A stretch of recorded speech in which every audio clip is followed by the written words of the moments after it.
Hello, everyone, and welcome back to some more Mechabellum. I thought I'd give you guys just a shorter little episode just because we have a couple of tournaments in the queue now to render out and put on. Hey, this is one of the games I played against Lixingyu.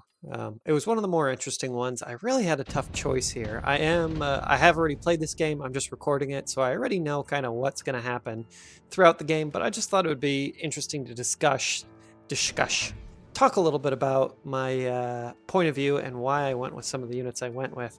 So I was in a really tough spot here. I knew that these Fang were basically dead the moment they hit the ground because of the Stormcallers, so I needed some way to pull them off.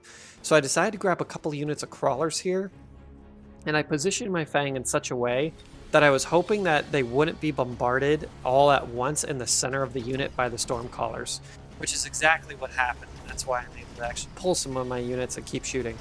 Unfortunately, these Fang in the center are going to get absolutely obliterated by Crawlers. Crawlers always kill Fang 1v1, and that's not. But I know exactly kind of what was going to happen there, just because Stormcallers in the early game, especially if you're very heavily, if your units are slow, it's real tough. So I was like, okay, I knew that was going to be a wipe. Let's move forward and think about the next plan. Some interesting cards came out here. I do really highly rate this shield drop. It's great because you do get a cheap shield for not a lot, but hey, not really a big issue in this case, so I decided to skip it. Now, something worth noting is that I always want to be careful about where I'm placing units, just because if I fill up this front line, I can't put anything else there. So like in this case, this Vulcan being right here, it will kill all my Fang, no real issue there. However, I left myself enough space where if I need to, I could put a unit of tanks, I could put some crawlers, just something. And honestly, these Fang are basically worthless at this point, so I wasn't really too worried about it. This missile coming down here is going to absolutely annihilate my Stormcallers, but not before they get a barrage off. And the barrage does a significant amount of damage. Now this Vulcan is kind of in a bad spot just because he doesn't really have much support for the Vulcan currently that shoots up. So I will be able to kill a Vulcan here, and these Phoenix who didn't have any levels are now going to have a significant amount of experience. Even with the missile going down, we were able to win it, which tells me that, hey, my anti-Stormcaller batteries are probably positioned very well here. These Phoenix are close to leveling, good stuff. We already know the way that this is going to go, so I'm just going to speed it up a little bit. And he dies, and all of my Fang die. Such is life. And we'll go back a little bit now. Taking a significant amount of damage, but not really to the point at which I'm very worried.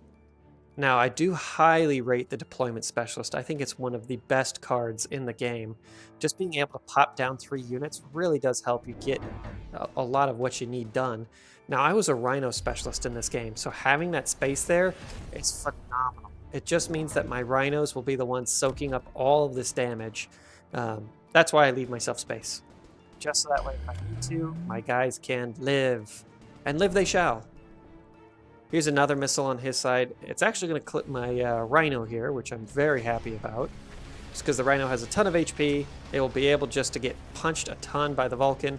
Now, unfortunately, he did play Crawlers in my backline, which will close this out for him again. But my Rhino's making a huge difference on the front line. If these Crawlers weren't here, I'm absolutely certain I would have won this round. So, good play on his part to put those Crawlers in the backline. They eventually chew through everything and finish me off.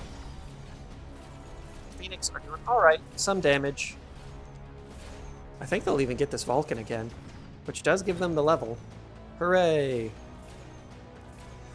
My thoughts are, generally I prefer to level up units as opposed to getting more of them, unless that unit is meant to counter something and they don't need the level to do it. So like level 1 Marksman counter something like an arc light really well, so if my enemy just has a ton of arc lights, it's not an issue.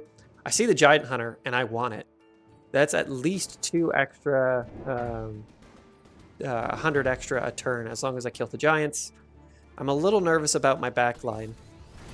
I decided to upgrade the Phoenix just because they're going to need it, and I grab a few more. His anti-air capabilities are pretty much tied up in 2 snipers, so as long as I have enough units shooting, I shouldn't be in much of an issue. And I decided to grab some shields. Not a bad choice. I was really interested in his play here of the hackers. It kind of felt like he was so far ahead that he was just trying to go for something fun. Hackers are good, don't get me wrong, but they're definitely not the unit I would have chosen. I do deploy, I think I'll get another one next turn, but I decided to be a little bit more careful about some of the units that are going out here. Now he's not much of an issue because the health is so low, I don't really need to worry about it. And once again, the health drops so low that I can just easily kill off everything that needs to be done. The hacker is doing some work here, just because it's converting some of my smaller units, and that's making my snipers, or in this case my Phoenix, shoot a unit of crawlers, but this very much goes my way. Without that unit of crawlers in my backline, I was fairly safe, and having these Fang absorb sniper shots for me is phenomenal. A lot of damage. Evened up the game quite a bit. I don't see anything on these cards. I'm really nervous about getting, wasped or phoenixed or something again. So I was pretty nervous about that. But I decided to level up some of my units, make them a bit tougher. He goes with another hacker. I decided to get 3 units of Stormcallers because I wanted them to be tough. And I figured, hey, what kills hackers off really quickly? Stormcallers do. I'm a little nervous about my anti-air capabilities. Granted, I do have 4 Phoenix, and they're pretty well spaced out. The idea of Mass Wasp did cross my mind. I don't really have much that can deal with that. I do like this upgrade here, having the hackers, if they are able to convert my rhinos, they'll be able to put them back at full HP. It's an interesting one, and it does work here quite well for him in the center. And also on the right, but I just don't think it's quite enough. All the Vulcan die wasn't really that big of an issue. I still have tons of units that are flying. Flying units don't really care about what's going on in the background. A couple of crawlers are trying to make it in. His hacker actually gets the shield with the help of a friendly sniper. But I still just have enough Phoenix on the field just to deal with this. And in my head, I'm thinking, okay, it's probably time to recycle some of these rhinos, because without it, there isn't really a good target for the hackers. I either recycle the rhinos or, I in some way make them a bit better against it. I was honestly considering the top supply specialist, and I pick it up here because I think that there might be a couple more rounds in this game. I grab a whole bunch of crawlers. I put one on the flank just to prepare myself for that eventual attack. He grabs 2 overlords and positions them very aggressively. They will just shut down these Phoenix here. I grab the recycle. I don't need it anymore. I just need crawlers that are crawling. That's really more important here. Great way to get rid of hackers is just tons of crawlers. And I actually grabbed the rebirth on my Phoenix here as well. The quantum reassembly, although it's expensive, it's actually really useful if you have a bunch of Phoenix just randomly spaced out, which I kind of do. And there isn't a lot of anti-air, so I was thinking, hey, if he shoots down 2 of them, at least I'll be able to pull those guys back out, and that might be what I need in order to close this out. Gets absolutely annihilated there on the right. They're already respawning, but not where you want to be. My crawlers on the left are doing okay. I suddenly have a big bad rhino to deal with, so I'm thinking about changing him over next turn. There goes the Vulcan, along with most of the wasps. There's still quite a few overlords here, which I'm very nervous about.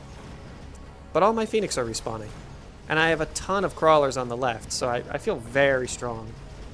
Eventually my little Fang will be able to clear this up, and my Stormcallers will come back online. If they're able to get a shot off, I should kill basically everything there.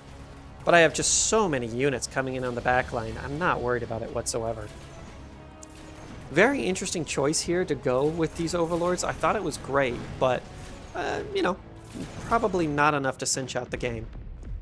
And that top supply specialist was a mistake on my part. I should not have picked that, given that it literally gave me nothing. It was a waste of cash, but hey, that's some of my thought process behind these games. I hope you enjoyed it. If you did, please like and subscribe, and I will see you in the next one.